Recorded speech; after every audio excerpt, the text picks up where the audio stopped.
Hello everyone, welcome back to another Die-Cast review. Today we have old Rowdy Busch in the number 18 M&M's 2022 Next Gen Die-Cast. Now, this is just the ARC release. This is not the metal chassis or anything, but this is just the standard. But old Kyle Busch having a pretty interesting season, to say the least. Of course, you know, he's going to RCR next year. And yeah, going to be pretty interesting to see where he goes from there, going back to a Chevy. And, yeah, it's going to be kind of weird. So we do have another Kyle Busch paint scheme that I do have to review here soon. Of course, as the interstate batteries, I just kind of wanted to show that real quick. Just so you know what's kind of coming up. We got a lot of things that we actually got to review. A whole bunch of next gens, so you can look out for those as well. But there's nothing really special about this paint scheme. We've seen it, God, since, what, Elliott Sadler, way back when, early 2000s. So we've seen this type of paint scheme forever. And then, of course, Kyle Busch has driven it for a very long time as well. You know, sadly, Mars is leaving the sport and whatnot, so we'll have no more of these M&M paint schemes, again, which is unfortunate. And without Kyle Busch, I feel like it would be weird at this point in time seeing somebody else in an M&M's paint scheme, to be honest, or just any candy scheme, so I don't know. Not a bad paint scheme, though. It's never really disappointed me. It's been the same type of layout, and I've never really got bored of it. Which is weird, because normally after a couple years of the same type of paint scheme, I'm like, alright, you know, it's kind of getting old at this point, but I don't know, I feel like you could never go wrong with the M&M's paint scheme. I don't know why, I feel like you couldn't, and it's so weird because I talked about it before. But if you think about it, there's no sponsorship in terms of text. It's just a bunch of M&M's. There's no, like, you know, M&M text. You got interstate batteries there, but I mean, other than that, it's just the characters. Like, there is no other branding, so I mean, if you remove the M&M's characters, it's just plain. I mean, like, there's no sponsor, no, you know, text. You'd have a small interstate battery logo there, and then that's it. That's all you would have, other than, like, the decklet, of course. But still, it's crazy to think that, because it's so unique, because you never see that. You always see something like this. You always see, like, you know, you see advanced, all over the car, stuff like that. You never see just the characters on a car, which is, again, it's always like, I don't know, it's always like blew my mind for the past couple years. But anyway, let's go ahead and crack this die-cast out of the box, because we need to take a closer look at this paint scheme to see what's really kind of the differences. Did I talk about this with the Authentics? I don't remember if I reviewed the Authentics or not. I may have. It's been a minute. I still have a couple that I need to customize and stuff. But either way, let's go ahead and take a look at the Gold Series edition of this paint scheme.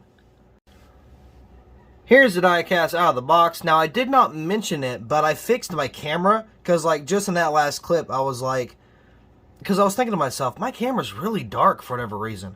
Well, I looked at my brightness, and it was, like, all the way down. So, if I absolutely, like, turned up the brightness and just completely blinded everybody, I'm so sorry. I didn't mean to do that, but it was dark on my end, but I fixed it, so now we're good.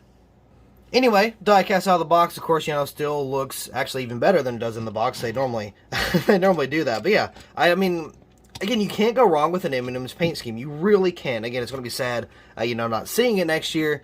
But you know what? It's okay.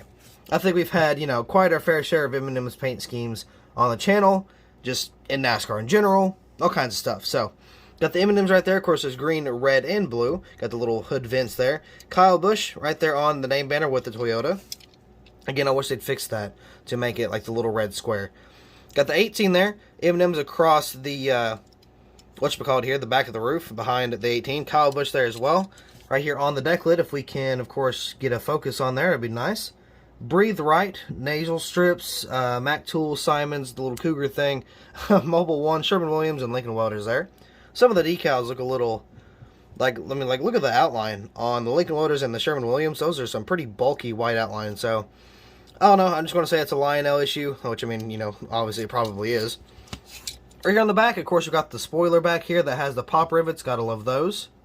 Got Toyota, Camry, Toyota once again. Got the taillights back here. Got the 18, of course. Got the little diffusers down here, the visors, diffusers, whatever you want to call it. And then you got TRD, of course, up there for Toyota Racing Development. Ream there. Got the blue M&M guy, the brown M&M, interstate batteries, DeWalt, Rowdy. It's got a lot of contingencies there. It looks like Toyota, Joe Gibbs, Snickers, maybe, Skittles, Pedigree, I know that one, and I can't tell what that bottom one is. Got TRD once again, got the little yellow M&M there. Got the red one, of course, got the 18 there as well. And then you got the Goodyear with the NASCAR Cup Series. If we can focus on that, that'd be pretty sweet, but I don't know if we're going to be able to. There we go, that's a little better. So I got the Goodyear tire right there, of course. Got Sunoco. Oh, it's weird. Are they on the, like, are they higher up on the things now? Oh, that white outline is terrible. I don't know why Lino's doing the white outline. Like, it's so off. It's always, ooh. Ew, folded headlight. Okay, that's not fun. But are the Sunoco logos, are they not at the quarter, like the bottom corners of the bumpers anymore? Interesting. So that's a new, they've got a couple different things going on with the contingencies. So the Sunoco is no longer at the bottom of the bumper, and the Round Of logo is underneath the Cup Series little sticker thing there. So that's weird. Are they like not allowed to put anything on the A post anymore? I'm not really too sure what's going on there. It's just weird. I don't really know why they're doing all that. But anyway, if you have not picked up this paint scheme, whether it was in the Authentics line or the Gold Series, and I don't mean 2021, 2020, 2019, 2018, 2017. I mean 2022. Specifically 2022. That edition. The next gen Gold Series is probably your best bet. But, like, I have a feeling, with it being Kyle Busch, I feel like this could be an easy $30 diecast, just the ARC alone, not even the metal chassis, later on down the road. Because, think about it. Kyle Busch, two-time champion, won multiple races, won a buttload of races. He's got over 200 career wins across all three series combined. I mean, he's a pretty, man, I don't know about pretty. I mean, he's really good at doing what he does.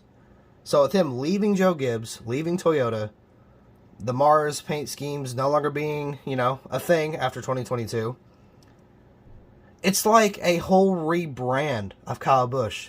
If you think about it, new number, new manufacturer, new sponsor, new team, it's like, I mean, that's not what Kyle Busch is known for. He's known for that M&M's paint scheme. He's known for that number 18. He's known for the Toyota driver. It's like, I mean, honestly, get yourself one. Even get yourself a couple. You may make a couple $100 later on down the road if you get like 3 or 4 of these things. But, I mean, that's not why I have it. I have it for, of course, the stop motion series, but do yourself a favor. Especially if you're a Kyle Busch fan, nab this while you can before it's too late. Because I have a very, very strong feeling that this car will not be available for very long. Especially the 124, I couldn't imagine the 124. Could you imagine like an autographed version of the 124 or like an elite autographed edition? That's not going to exist. Because for whatever reason, this normally happens with paint schemes or just diecast in general. If somebody wins a championship, which, reminder, Kyle Busch has in this paint scheme, even though it's not the same car, that paint scheme disappears. It is gone. For example, Logano and Kyle Busch, when they won their championships, tried to look for the standard paint schemes, couldn't find them. From 2016 up for Logano, I could not find his Shell Pennzoil scheme. For Kyle Busch, from 2017 up, I could not find that M&M's paint scheme. Unless it was like 2019 or something. No, not even 2019. I couldn't find it.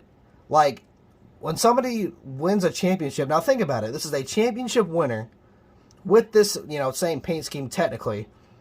This diecast is going to dry up, like, insanely quick. I've got a hunch. I really don't feel like that on a lot of diecasts, but I'm telling you, Kyle Busch paint schemes for that classic, iconic number 18 for Kyle Busch.